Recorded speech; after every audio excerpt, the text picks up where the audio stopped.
धन्यवाद सभापति महोदय।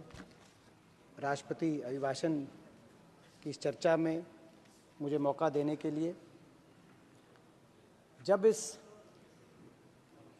सदन में राष्ट्रपति जी अपनी अभिभाषण उन्होंने शुरू किया तो हम लोग बड़ी गहरी रुचि से सुनना चाह रहे थे, क्योंकि सरकार की क्या दृष्टिकोण है, क्या सोच है, काफ़ी कुछ उस अभिभाषण के माध्यम से देश के सामने रखा जाता। मगर जब धीरे धीरे जैसे जैसे वो आगे बढ़ी तो सबसे पहले तो हमें ये समझ में नहीं आया कि ये अभिभाषण 2024 में बनी हुई भाजपा सरकार के का है या ये अभिभाषण 1977 में बनी जनता पार्टी की मोरारजी सरकार का है या ये अभिभाषण 2014 में बनी प्रथम मोदी सरकार का है।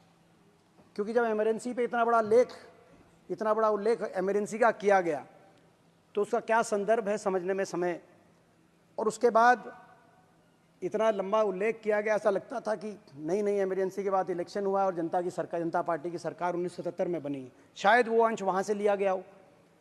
फिर उसके बाद प्रचंड बहुमत बताया गया, पूर्ण बहुमत बताया गया, और ये बताया गया, बहुत से ऐसे वायदों को दोहराया गया जो 2014 में और 19 में हम सुनते आ रहे हैं।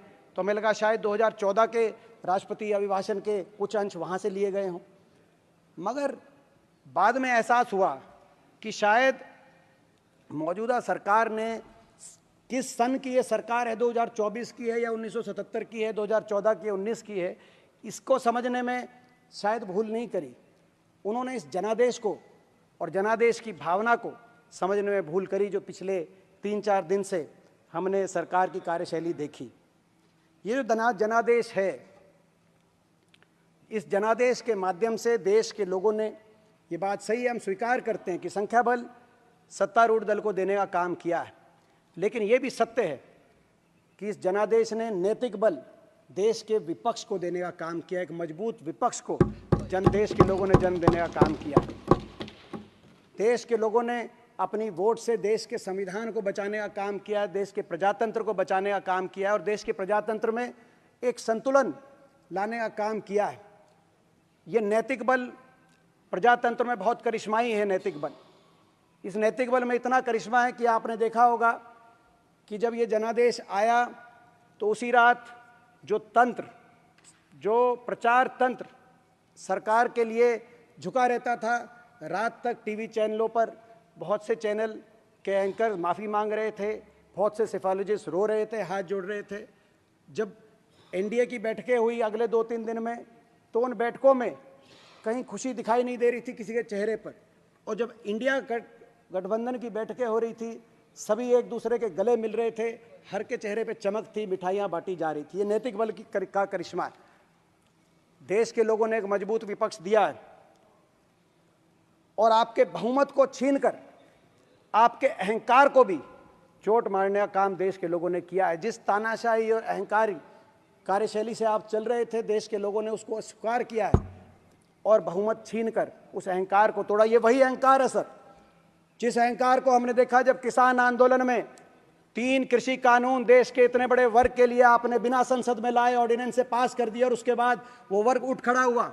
दिल्ली के चारों तरफ 1 साल से ज़्यादा वो किसान वर्ग बैठा रहा। 750 शव इन धरनों से वापस पंजाब, हरियाणा, उत्तर प्रदेश, राजस्थान अपने गाँव में उन किसानों के गए, लेकिन सरकार की तरफ से सहानुभूति के 2 शब्द भी व्यक्त नहीं हुए। ये वो अहंकार का चेहरा था जो देश के लोगों ने देखा, और ये वो चेहरा था कि उस आंदोलन में और उस आंदोलन के दौरान एक जीप के माध्यम से किसान कुचले गए और जिन मंत्री की, कैबिनेट मंत्री की वो जीप थी, उनको दोबारा से आपने टिकट देने का काम किया। और ये उस अहंकार को तोड़ने का स्वरूप था जो जनादेश हरियाणा, राजस्थान, पंजाब, उत्तर प्रदेश और उस लखीमपुर खीरी में भी भाजपा के उस उम्मीदवार को हराकर इंडिया गठबंधन को जिताने का लोगों ने काम किया, जिनको आपने टिकट दी, जिनके गाड़ी के नीचे किसान कुचले गए। ये अहंकार का स्वरूप, ये वो अहंकार था सर, जो हमने उस अहंकार का एक उदाहरण हमने देखा जब हमारी बेटियां अपने न्याय मांग रही थी।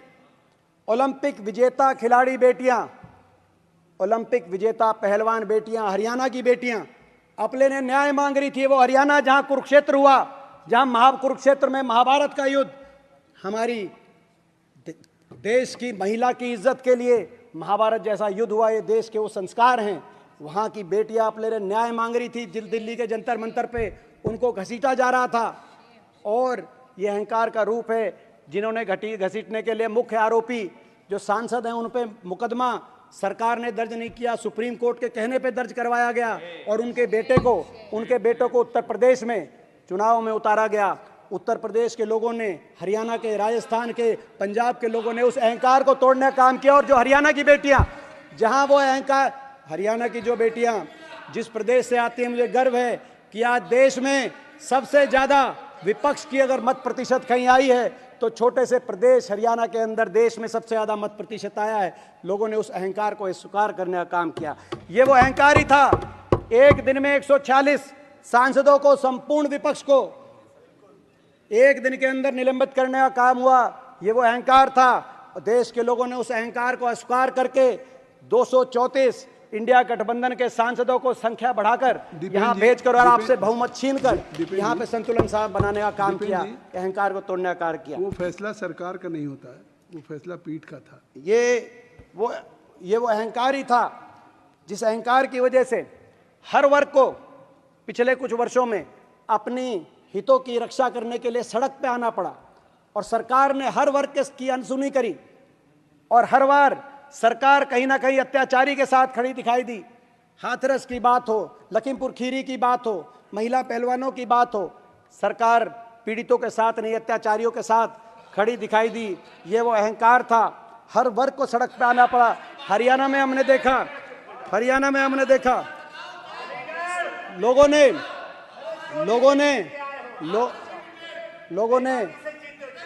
ने अपनी इनकी अहंकार की राजनीति पे को अस्वीकार करने का काम किया सर। और इनकी अहंकार की नीति के साथ साथ लोगों ने इनकी बनाम की राजनीति को भी अस्वीकार करने का काम किया। बनाम की राजनीति, एक देशवासी को दूसरे देशवासी के आमने सामने खड़ा करने की नीति को लोगों ने अस्वीकार करने का काम किया। कभी नारे आ रहे थे उत्तर बनाम दक्षिण।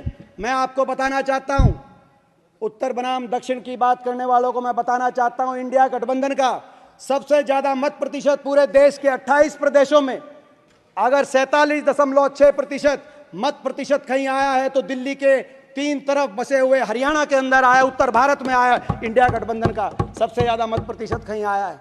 उत्तर बनाम दक्षिण, इस बनाम की राजनीति, कहीं धर्म को आधार मान के बनाम, एक धर्म बनाम दूसरा धर्म, कहीं जाति को आधार बना के बनाम। उत्तर प्रदेश में धर्म के आधार पे बनाम की राजनीति को, धर्म के आधार पे ध्रुवीकरण की राजनीति को लोगों ने अस्वीकार किया है।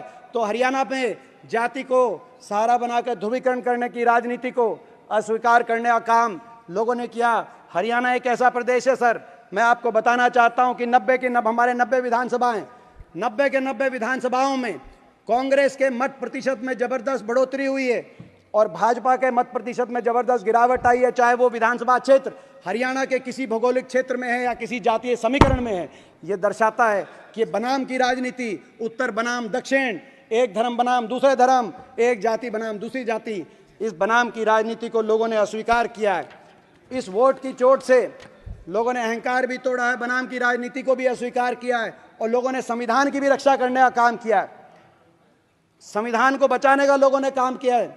हमने देखा किस तरीके से इनकी सरकार में संविधान पे लगातार बाबा साहब के संविधान पे प्रहार किए जा रहे, संवैधानिक संस्थाओं पर वार किए जा रहे हैं, संविधान पे प्रहार हो रहे हैं, पार्लियामेंट्री डेमोक्रेसी पर किस तरीके से वार और प्रहार किए जा रहे हैं। आपने देखा, हमने देखा सर किस तरीके से संविधान के अंतर्गत जिन समाजों के, जिन वर्गों के अपने अधिकार संविधान सुरक्षित करता है, उन वर्गों के अधिकारों पर चोट पहुंचाई जा रही है। हमने देखा सर किस तरीके से सरकारी नौकरियां समाप्त की जा रही हैं, चाहे केंद्र सरकार की बात हो या प्रदेश सरकारों की बात हो। हरियाणा के अंदर 2 लाख सरकारी पद समाप्त कर दिए गए। जो लगाए भी जा रहे हैं वो कौशल निगम के माध्यम से कच्चे लगाए जा रहे हैं, बिना रिजर्वेशन, बिना पेंशन। इस तरीके से केंद्र सरकार में भी सरकारी नौकरी समाप्त करके एससी समाज के, ओबीसी समाज के जो अधिकार संविधान के अंदर, जो सरकारी नौकरियों के अंदर अधिकार है, उनको बैकडोर से छीनने का काम ये सरकार कर रही थी सर। और संविधान को आगे भी और कुचलने के नारे दिए जा रहे थे, उन नारों को भी लोगों ने अस्वीकार किया। बहुमत आपसे छीनकर आप 400 पार का नारा दे रहे थे, बाबा साहब के संविधान को खंडित करने की बातें कर रहे थे, आपसे बहुमत छीनकर अल्पमत किया आपकी सरकार, बनवा के संविधान को बचाने का काम किया। इसीलिए जय संविधान, और इसीलिए जब जय संविधान यहाँ पे बोला गया, और ये मैं भी बताना चाहता हूँ मैं क्यों खड़ा हुआ उस समय, क्योंकि इस संविधान से, बाबा साहब के संविधान से मेरा भावनात्मक भी एक संबंध है। स्पीकर सर, जब ये संविधान बना, ये जो संविधान, जिस संविधान के आधार पर देश चलता है, संसद चलती है, यह संविधान बना इसी संसद के परिसर में, बाबा साहब के नेतृत्व में जब संविधान बना, तो मेरे स्वर्गीय दादाजी चौधरी रणबीर सिंह हुड्डा जी भी उस संविधान सभा के एक सदस्य थे। और जब संविधान की मूल प्रति पे दस्तखत किए गए, तो बाबा साहब के साथ साथ पंडित जवाहरलाल नेहरू, सरदार पटेल, मौलाना आज़ाद और चौधरी रणबीर सिंह हुड्डा जी के भी दस्तखत उस संविधान की मूल प्रति पे अंकित हैं। जब यहाँ पे जय संविधान बोला गया और पीठ से और आसन से उस पर टोट टिप्पणी की गई, तो मैं समझता हूँ मेरा एक कर्तव्य मैंने महसूस किया कि ये पूछना कि इस पर किसी को आपत्ति नहीं होनी चाहिए थी। उसके बाद जो उन्होंने पीठ की तरफ से आगे जो कहा गया, मैं उसका सही कहा गया कि गलत कहा गया, इसका फैसला मैं देशवासियों पे छोड़ता हूं, और मैं इस महान सदन के पीठ पर और आसन पर मैं छोड़ता हूं। मगर लोगों ने संविधान की रक्षा की, अहंकार तोड़ा, आपकी बनाम की राजनीति को नकारने का काम किया। मैं स्पीकर सर, मैं कुछ अभिभाषण को मैं आगे पढ़ रहा था, ये समझ में आ गया कि जनादेश भूल तिथि में नहीं है, कौन से सन की सरकार है, जनादेश को समझने में भूल है सरकार द्वारा। फिर मैंने आगे पढ़ा अभिभाषण, उसमें मैं देख रहा था कि पिछले 10 साल के कुछ नारे थे, कुछ वायदे थे, उनका कहीं कोई जिक्र नहीं आया। मैंने ठीक समझा कि आपसे के माध्यम से मैं याद दिला दूं। कहा गया था 2 करोड़ रोजगार देंगे, मगर इसमें आज हम देख रहे हैं सर, 45 साल में रिकॉर्ड बेरोजगारी, एक ऐसी ज्वलन समस्या, 45 साल का रिकॉर्ड बेरोजगारी का आज इस सरकार ने बनाने का काम किया। लेकिन अभिभाषण में बेरोजगारी शब्द, एक बार भी बेरोजगारी शब्द का प्रयोग नहीं किया गया, जैसे बेरोजगारी की समस्या ही नहीं हो।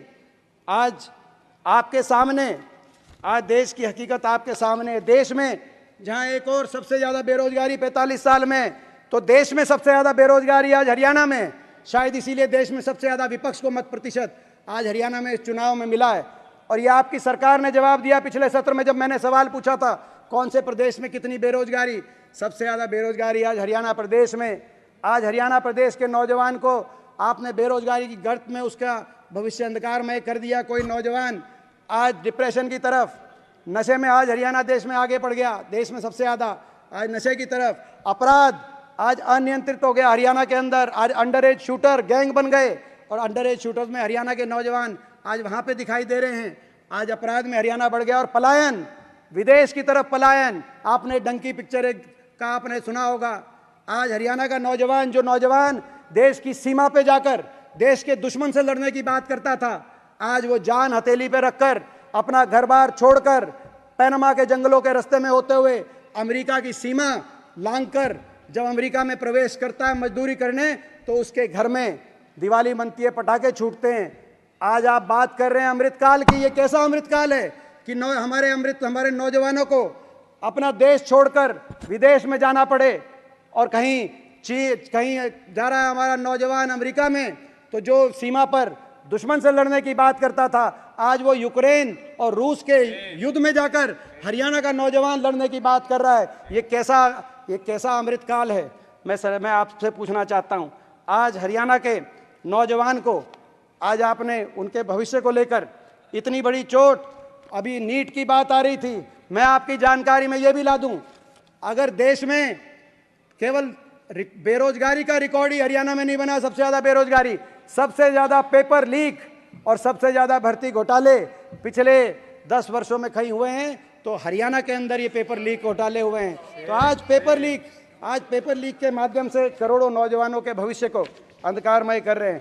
बेरोजगारी का भी भाषण में एक बार भी जिक्र नहीं हुआ। तो उसके साथ साथ मैं देख रहा था इसी अभिभाषण में एक बार भी भ्रष्टाचार और काले धन का भी अभी भाषण में एक शब्द नहीं कहा गया, ना भ्रष्टाचार, ना भ्रष्टाचार, ना काला धन। काला धन ये वही नारा था, काला धन लाएंगे, सबके बाटे 15 लाख आएंगे। नहीं, काला धन आया नहीं, काले धन के बारे में कुछ कहा नहीं गया। अब लोग कह रहे हैं असली नारा ये था, काला धन विदेश से नहीं लाएंगे, काले धन वालों को बीजेपी ज्वाइन कराएंगे, रातों रात काला धन उनका सफेद कराएंगे, वॉशिंग मशीन बनाएंगे। अगर भ्रष्टाचार पे इनका रिकॉर्ड ठीक होता तो इन्होंने क्यों नहीं वोट मांगी, क्यों नहीं वोट मांगी, और क्यों भी भाषण में भ्रष्टाचार और काले धन का जिक्र नहीं किया। वोट मांगनी चाहिए थी इनको कि हमने कोरोना का टीका लगाने वाली कंपनी से भी चंदा लिया, इस बात पे वोट मांगनी चाहिए थी। भ्रष्टाचार का इनका रिकॉर्ड ठीक होता। मैं याद दिलाना चाहता हूं, एक और इनका नारा था, किसान की आमदनी दुगनी कराएंगे, स्वामीनाथन लागू कराएंगे। तो देख लिया हमने, 750 किसानों का लहू बहाया आपने, हमने देख लिया कैसी आमदनी दुगनी। किसान की आमदनी दुगनी नहीं हुई, लागत दुगनी हो गई, किसान का दुख दर्द दुगना हो गया। और मैं आज सरकार से कहना चाहता हूं, कम से कम एमएसपी पे तो आप सच रखिए देश के सामने, एमएसपी की लीगल गारंटी आप करिए। सरकार को मैं आपकी पार्टी से काफी सदस्य बोलने वाले हैं, मैं कंक्लूजन की तरफ 15 मिनट से ऊपर हो चुका, मैं कंक्लूजन की तरफ बढ़ रहा हूं कि साहब कम से कम एमएसपी पे तो आप लीगल गारंटी करने का काम करिए। सर एक और इनका नारा था, 1 रैंक 1 पेंशन, 1 रैंक 1 पेंशन का नारा था, वो तो भूल गए, नारा बदल दिया। 1 रैंक 1 पेंशन की जगह no rank no pension. Agniveer योजना ले आए सर, अग्निवीर योजना मैं पूछना चाहता हूं ये योजना कहां से आई, क्योंकि ना तो ये योजना फौज की मांग थी, ना देश के नौजवान की मांग थी, ना भाजपा के घोषणा पत्र में अग्निवीर योजना थी। ये कहां से आई योजना? और आज इस योजना पे कहा जा रहा है, राजनाथ सिंह जी ने आज कहा कि हमने कंसल्ट किया। मैं राजनाथ सिंह जी को याद दिलाना चाहता हूं, जनरल नरवरे, आपकी पार्टी से माननीय 13 सदस्यों को बोलना है। सर हम कर लेंगे सर, अभी कंक्लूड कर रहे हैं सर, आप कंक्लूड करें। मैं पूछना चाहता हूं, जनरल नरवरे ने क्या कहा कि इस योजना ने चौंका दिया तीनों सेनाओं को। आज कह रहे हैं आपने कंसल्ट किया था। फौज की इंटरनल एक रिपोर्ट आई सर, हर अखबार में प्रकाशित हुई एक खबर कि इस योजना की वजह से फौज में आपसी प्रतिद्वंदता बन गई, जवानों में आपसी जो मरने मिटने की जज्बा था एक दूसरे के लिए, अब आपसी प्रतिद्वंदता और फौज के मनोबल में रिकॉर्ड गिरावट आई। फौज के पास सबसे बड़ा हथियार उसका मनोबल होता है, हमारी देश की फौज का मनोबल आपने गिरा दिया। ऐसी योजना आप लेके आए, देश की फौज जिस पे सबको गर्व था 75 साल में, सरकार कोई भी रही हो, देश की फौज ने कभी तिरंगे को झुकने नहीं दिया। चाहे वो 1971 में इंदिरा जी की सरकार हो जिसने पाकिस्तान के 2 टुकड़े करके दुनिया के भूगोल को बदलने का काम किया, या 99 में चाहे वो आप ही की सरकार हो जब वाजपेयी जी प्रधानमंत्री थे, करगिल में पाकिस्तान के शीश को झुकाने का काम किया तो इसी फौज ने किया, पक्की भर्ती से नियुक्त इस फौज ने किया। आपने उसकी बदल दिया। मैं मांग करना चाहता हूं कि अग्नि सर कंक्लूड करें, प्लीज कंक्लूड, मैं कंक्लूड कर रहे हैं। एक मिनट सर आखिर में मैं ये भी कहना चाहता हूं सर, इन्होंने एक और नारा दिया 5 ट्रिलियन की इकोनॉमी। इकोनॉमी पे मैं जरूर कहना चाहूंगा सर, 5 ट्रिलियन इकोनॉमी।